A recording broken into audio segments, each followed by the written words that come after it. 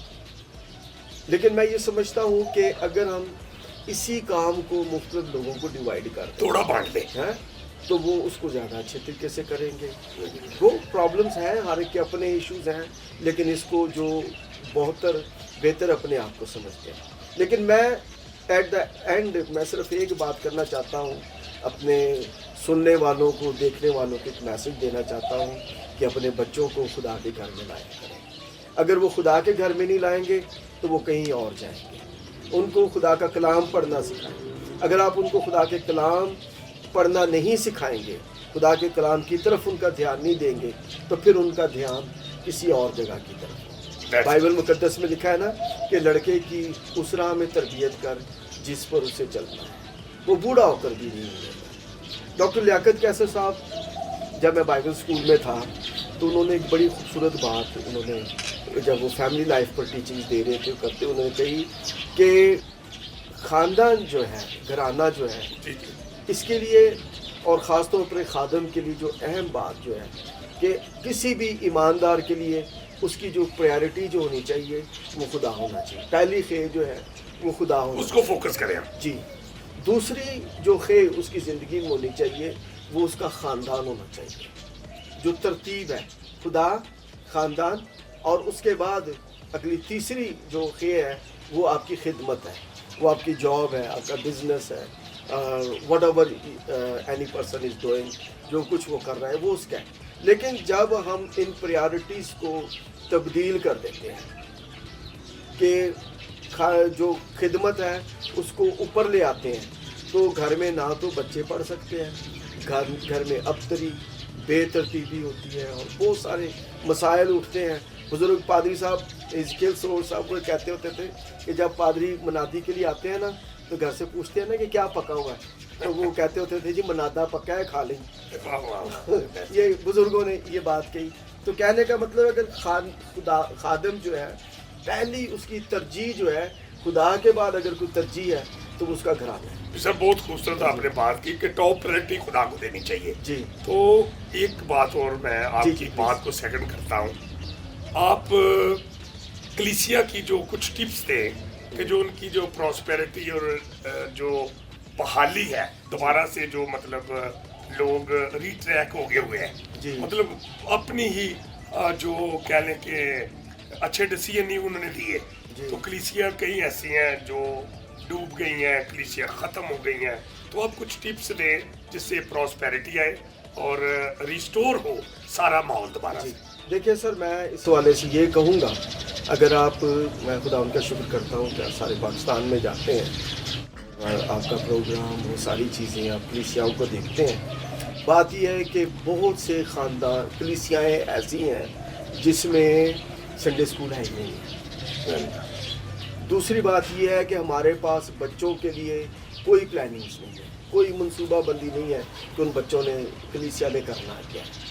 تیسری بات جو ہے وہ یہ ہے کہ ہمارے پاس یوتھ کے لیے کوئی منصوبہ بندی نہیں ہے۔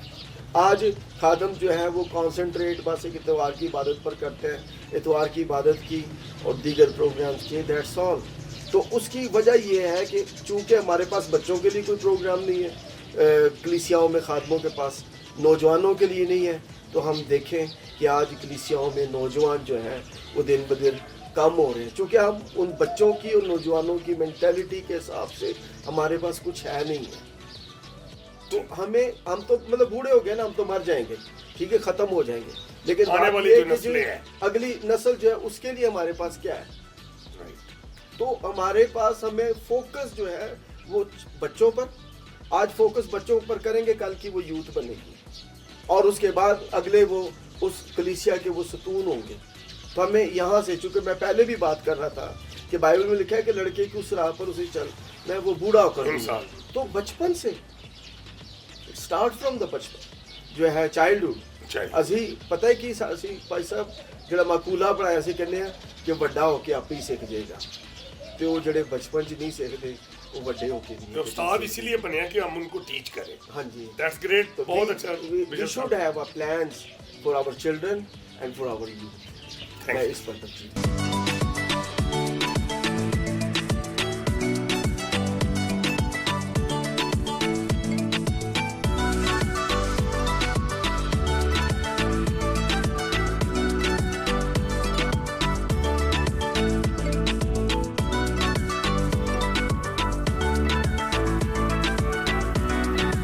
گفتگو ختم ہونے کے بعد وہ ہمیں بلوچستان کوئٹہ کا روایتی کھانا کھلانے کے لیے ایئرپورٹ روڈ کی جانب لے کے کچھ بات چیت ان کے ساتھ ان کی گاڑی میں ہوئی۔ اب کوئٹہ نظر آ رہا ہے، میں تقریباً 4 دفعہ پہلے آ چکا ہوں، 5th دفعہ اب آیا ہوں۔ جی جی، لیکن بڑی ڈیولپمنٹ میں نے دیکھی ہے کہ بہت زبردست، اور اب جو پاپولیشن ہے وہ بھی بہت بڑھ رہی ہے۔ تو میں آئی اپریشیٹ آپ کے شہر کو، بہت خوبصورت ہے جی۔ آپ کچھ جو بھی آپ بات چیت کرنا چاہتے ہیں آپ بتائیں ذرا۔ سر بھائی صاحب تھینک یو سو مچ۔ کوئٹہ کے حوالے سے میں یہ ایک بات کہوں گا کہ کوئٹہ جو ہے ایک وادی ہے، وادی ہے، پہاڑوں کے درمیان گھرا ہوا شہر ہے، اور یہاں پر ایک چیز ہے جو پانی کی یہاں پر کمی ہے، ٹھیک ہے، لیکن میں یہ سمجھتا ہوں کہ پاکستان کا خوبصورت ترین جو ہے یہ سٹی ہے۔ گورنمنٹ نے بہت اچھے طریقے سے پورے شہر کو مینٹین کیا ہے، نئے روڈز جو ہیں وہ بنا رہے ہیں، بہت ساری چیزوں کو ڈیولپ کر رہے ہیں، اور کوئٹہ میں کچھ اچھے پوائنٹس ہیں جس میں ہنا جھیل ہے، ہنا اوڑک ہے، اس کے علاوہ کچھ اور کرخسا پارک اور دیگر مختلف پارکس ہیں یہاں پر۔ تو یہ علاقہ نہ صرف نیچرل بیوٹی سے بھرا ہوا ہے بلکہ بلوچستان جو ہے نیچرل ریسورسز سے بھی بھرا ہوا ہے۔ تو یہاں پر مطلب بہت سارے جو ہے نا معدنیات جو ہیں وہ بلوچستان سے جو ہے وہ نکالی جاتی ہیں، اور اس کے ساتھ ساتھ نیچرل بیوٹی کے ساتھ میں آپ کو بتاؤں، اگر آپ کو کسی وقت اتفاق ہو ہنا جھیل کی طرف جاتے ہوئے، اس کو کہتے ہیں سلیپنگ بیوٹی۔ سلیپنگ بیوٹی، ہاں جی، اگر آپ گوگل سرچ کریں تو وہ آپ کو وہاں پر وہ ایک پکس ہے جو لیڈیز کی مل جائے گی کہ وہ ایک خاتون یوں لگتا ہے، جی، وہ پہاڑ اس طریقے سے بنا ہوا ہے کہ یوں لگتا ہے جیسے کوئی خاتون جو ہے وہ لیٹی گئی ہے۔ اوکے، اور کوئٹہ کی جو ہسٹوریکل چیزیں ہیں اس میں یہاں پر ایک بہت مشہور ایک روایت ہے، ایک واقعہ ہے کہ یہاں جو کا جو گورا قبرستان ہے وہاں پر ایک مام نامی ایک میمن ہوتا تھا، ایک جانور ہوتا تھا، تو اس کی ایک وقت تھا کہ ایک وقت تک اس کا مجسمہ جو ہے وہ بھی یہاں پر قبرستان میں، گورا قبرستان میں بنا ہوا تھا۔ وقت کے ساتھ اس کو اٹھا دیا گیا، اس کے ساتھ بہت ساری روایات ہیں، لیکن یہ بلوچستان کی روایات میں جو ہے وہ شامل ہے، اور یہاں کے لوگ جو ہیں وہ بڑے جفا کش ہیں، پیار کرنے والے ہیں، مہمان نواز ہیں، خاص طور پر ہمارے بلوچ اور پٹھان بھائی جو ہیں۔ میں خدا کا شکر کرتا ہوں کہ یہ خطہ جو ہے ایک ملٹی لینگویج ہے، لولی، ہاں جی، بہت سے